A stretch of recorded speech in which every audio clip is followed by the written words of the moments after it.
والسلام عليكم ورحمة الله وبركاته. النهارده هنعمل مسابقة أو وزغلولتين هدية، يعني دي إيه نتيجة الزغلولتين ممكن دول هيبقوا هدية المسابقة. تمام.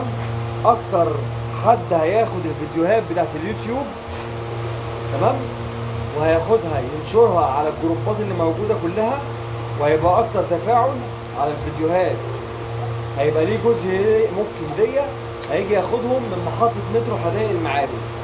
تمام. لكن للأسف بقى مش هيبقى فيه شحن والكلام ده.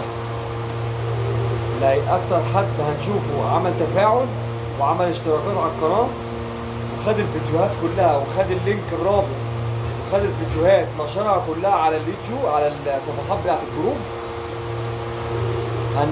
هيبقى ليه زغلولتين هدية اللي هم الزغلولتين الموكي دول. والمسابقة هتبدأ مثلا من النهارده الاثنين. تمام.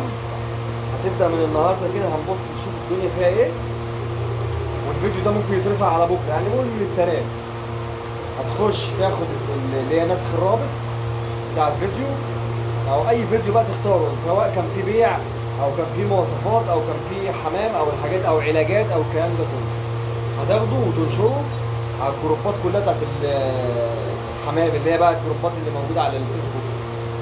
تمام.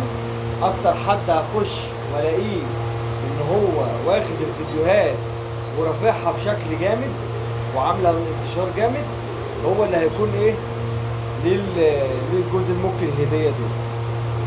تمام. جزء غليل اهو موكي لافندر، لا اصفر ولا احمر ولا اي حاجه، والواناتهم مظبوطه والواناتهم زي الفل. تمام.